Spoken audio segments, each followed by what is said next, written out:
पुर्तगाल का बादशाह बहुत रहम दिल और अपनी रियाया का ख्याल रखने वाला था। बच्चों से तो इसको इतनी मोहब्बत थी कि उसने बच्चों के लिए अपने महल के तमाम दरवाजे खोल रखे थे। किसी गरीब या अमीर के बच्चे में कोई फर्क नहीं था। पुर्तगाल में तमाम बच्चों के लिए एक जैसे स्कूल, खेल के मैदान और शिफा खाने थे। सब बच्चों की तालीम और सेहत की फीस मुआफ थी। ये तमाम रकम सरकारी खजाने से अदा की जाती थी। बादशाह खुद रियाया के बच्चों के साथ मिलकर खुश रहता था। बच्चों से खास मोहब्बत और लगाव की वजह ये थी कि बादशाह की अपनी कोई औलाद नहीं थी। वो अक्सर इस वजह से परेशान हो जाता था कि उसके मरने के बाद कौन मुल्क का बादशाह बनेगा। बादशाह की शदीद ख्वाहिश थी कि उसका भी कोई बच्चा हो जो सारे महल में खेलता कूदता और दौड़ता रहे। उसके हंसने और रोने की आवाज से सारा महल गूंज उठे। मलिका ने बादशाह को दूसरी शादी करने का कहा, मगर उसको अपनी मलिका से बहुत मोहब्बत थी। उसने कहा कि अगर औलाद होना हुई तो इसी से होगी, वरना कुदरत की मर्जी। आखिर एक दिन बादशाह ने सोचा कि वो परियों से मदद हासिल करे ताकि वो इस हवाला से उसकी मदद करें। ये सोचकर वो अकेला जंगल की तरफ चल पड़ा, जहाँ 3 परियां रहती थी। ये तीनों परियां बहुत नेक थीं, सच्चे और आपस में प्यार और मोहब्बत करने वाले लोगों से बहुत प्यार करती थीं। बादशाह ने परियों को अपने दिल की बातें बताईं तो परियों ने इससे कहा कि 1 साल के बाद तुम्हारा शहजादा पैदा होगा। शहजादा बहुत खूबसूरत और ज़हीन होगा। बादशाह परियों की बात सुनकर बहुत खुश हुआ और महल में आकर उसने मलिका को ये खुशखबरी सुनाई। मलिका भी ये खबर सुनकर बहुत खुश हुई और उन्होंने सारे मुल्क में 1 हफ्ता जश्न मनाने का ऐलान कर दिया और तमाम बच्चों को शाही मेहमान बना लिया। बादशाह का ख्याल था कि ये खुशी इन बच्चों से खास मोहब्बत की वजह से हासिल हुई है। 1 साल यूं ही हंसी खुशी में गुजर गया। फिर पूरे साल के बाद बादशाह और मलिका के यहाँ बेटा पैदा हुआ जो वाकई बहुत खूबसूरत था। बादशाह ने इस खुशी में सारे मुल्क में खैरात तकसीम की और 10 दिन के लिए शाही दस्तरख्वान बिछा दिया, जहाँ तमाम अमीर और गरीब इकट्ठे खाना खाते थे। जब शहजादा 1 हफ्ते का हो गया तो तीनों परियां बादशाह और मलिका को मुबारकबाद देने के लिए महल में आईं। उन्होंने शहजादे को लोरी दी और बेशुमार कीमती तोहफे दिए। महल में जश्न का समा था। हर एक के चेहरे पर खुशी की चमक थी। एक परी ने शहजादे को उठाया और कहा, ऐ प्यारे शहजादे, तुम सबके सबसे खूबसूरत शहजादे बनोगे। दूसरी परी ने शहजादे को झोली में उठाया और कहा, ऐ नेक बादशाह के शहजादे, तुम दुनिया के सबसे ज्यादा अक्लमंद और रहम दिल शहजादे होगे। तीसरी परी ने शहजादे को उठाया और दिल में सोचा कि इन दोनों परियों ने शहजादे को दुनिया की तमाम खूबियां दे दी हैं। कहीं ऐसा न हो कि शहजादा बड़ा होकर मगरूर हो जाए और ये किसी इंसान को इंसान ही न समझे।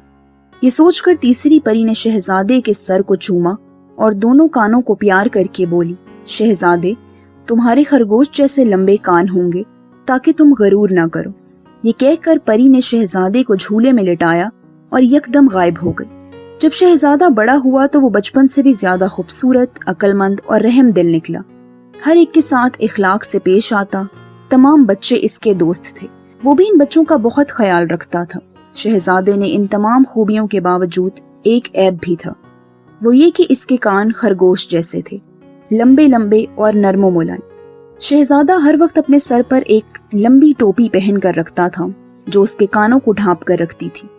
बादशाह ने उसको बचपन में ये बात समझाई थी कि वो किसी भी सूरत अपने सर से ये टोपी ना उतारे, वरना शैतान उसके सर पर कुल्हाड़ी मारेगा।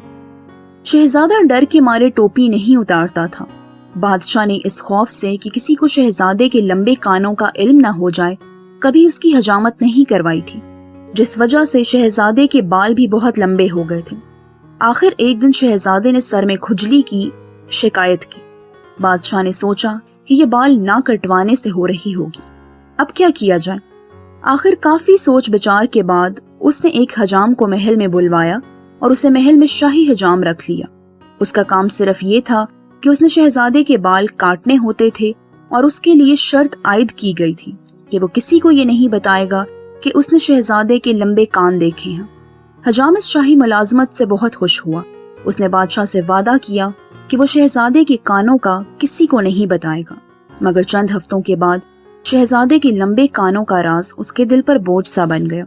उसने ये बात किसी से ना कहने का जो वादा किया था, उस पर उसका कायम रहना मुश्किल हो गया था। उसको अपने दिल पर पत्थर की तरह का बोझ महसूस हुआ था। उसने कई मर्तबा सोचा कि वो ये राज किसी करीबी दोस्त को बता दे ताकि उसके दिल से बोझ उतर जाए, मगर बादशाह का खौफ उसको रोक लेता था। फिर एक दिन तंग आकर उसने एक फकीर के पास जाने का सोचा और महल से छुपकर बाहर निकला और फकीर की झोपड़ी में चला गया। हजाम ने फकीर को सारी बात बताई और इसका हल बताने को कहा। फकीर ने मुस्कुराकर उसे देखा और बोला, बेटा, किसी का राज छुपाना वाकई बहुत मुश्किल होता है। अब ये राज छुपाना तुम्हारे लिए मुश्किल हो गया है। अगर तुम ये राज मुझे ना बताते तो हो सकता था कि किसी ऐसे बंदे को बता बैठते जो तुम्हारे लिए नुकसानदेह साबित होता। अब तुम ऐसे करो कि जंगल में चले जाओ और वहां जाकर एक गड्ढा खोदो, फिर इस गड्ढे में मुंह डालकर सारी बात उसको बता दो। इस तरह तुम्हारे दिल का बोझ हल्का हो जाएगा और तुम सारी जिंदगी सुकून से रह सकोगे। हजाम ने फकीर बाबा का शुक्रिया अदा किया और सीधा जंगल में चला गया। वहां उसने एक गड्ढा खोदा और गड्ढे में मुंह डालकर सारा राज उसे बता दिया। ये सब कहने के बाद उसका दिल हल्का हो गया। उसे यूं लगा जैसे कोई बहुत भारी पत्थर उसके दिल से उतर गया है। अब वो खुशी खुशी महल में चला गया। अब वो हर वक्त बहुत खुश रहता था। आखिर एक बहुत अजीब बात हुई जिससे वो राज ना रहा। हुआ कुछ यूं कि जिस जगह हजाम ने गड्ढा खोदकर राज कहा था, वहां एक बांस का पौधा उगाया और वो निहायत तेजी से लंबा होता गया। वैसे भी बांस सबसे ज्यादा तेजी से बढ़ता है। ये बांस का दरख्त दूसरे दरख्तों से जरा मुख्तलिफ था। एक दिन एक गडरिया वहां से गुजरा। उसको बांसुरी बजाने का बहुत शौक था। उसने जब बांस का दरख्त देखा तो उसने उसकी एक टहनी काट कर बांसुरी बना ली। जब बांसुरी बन गई तो जब वो बांसुरी बजाता तो उसमें से आवाज निकलती, बोले हर एक जुबान, शहजादे के खरगोश जैसे कान। गडरिया इस आवाज को सुनकर हैरान हो गया और आहिस्ता आहिस्ता ये बात पूरे मुल्क में फैल गई, जो चंद दिनों में बादशाह तक भी पहुंच गई। बादशाह ने गडरिये को महल में बुलवाया और अपने सामने उससे बांसुरी बजवाई। गडरिये ने जैसे ही बांसुरी बजाई तो उसमें से आवाज आई, बोले हर एक जुबान, शहजादे के खरगोश जैसे कान। बादशाह ने गुस्से में बांसुरी छीनी और खुद बजाई तो उससे फिर वही आवाज निकली। अब तो बादशाह आग बगोला हो गया। उसने सोचा कि ये बात सिवाय हजाम की और किसी को मालूम नहीं थी। फिर ये गडरिये की बांसुरी को कैसे मालूम हो गई?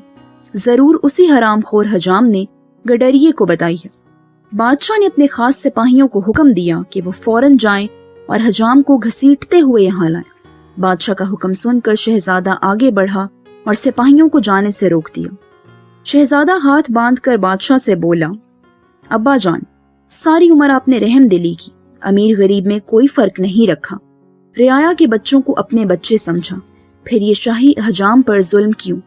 उसने कोई जुर्म नहीं किया बल्कि उसने सच्ची बात कही है। आपने इतने साल ये बात छुपा कर रखी, आखिर एक ना एक दिन सबको पता चलना ही था। मैं सब लोगों के सामने अपनी टोपी उतार रहा हूँ। तमाम लोगों को मेरे ऐब का इल्म हो जाना चाहिए। अगर कुदरत को यही मंजूर है तो आप और मैं कुछ नहीं कर सकते। अगर कुदरत ने चाहा तो मैं इस ऐब के बावजूद अपनी रियाया का महबूब और काबिल एतमाद बादशाह बनूंगा। शहजादे ने ये कहकर अपने सर से टोपी उतार कर एक तरफ रख दी। शहजादे की बातें सुनकर बादशाह का दिल नर्म हो गया। उसने अपने सिपाहियों को जाने से रोक दिया और हजाम को दिल से माफ भी कर दिया। बादशाह ने जब शहजादे की तरफ गौर से देखा तो हैरान हो गया, क्योंकि उसके कान खरगोश की तरह लंबे और नर्म नहीं बल्कि उसके इंसानों जैसे कान आ चुके थे। उसने आगे बढ़कर शहजादे को गले से लगा लिया और सारे मुल्क में खैरात तकसीम करने का ऐलान कर दिया।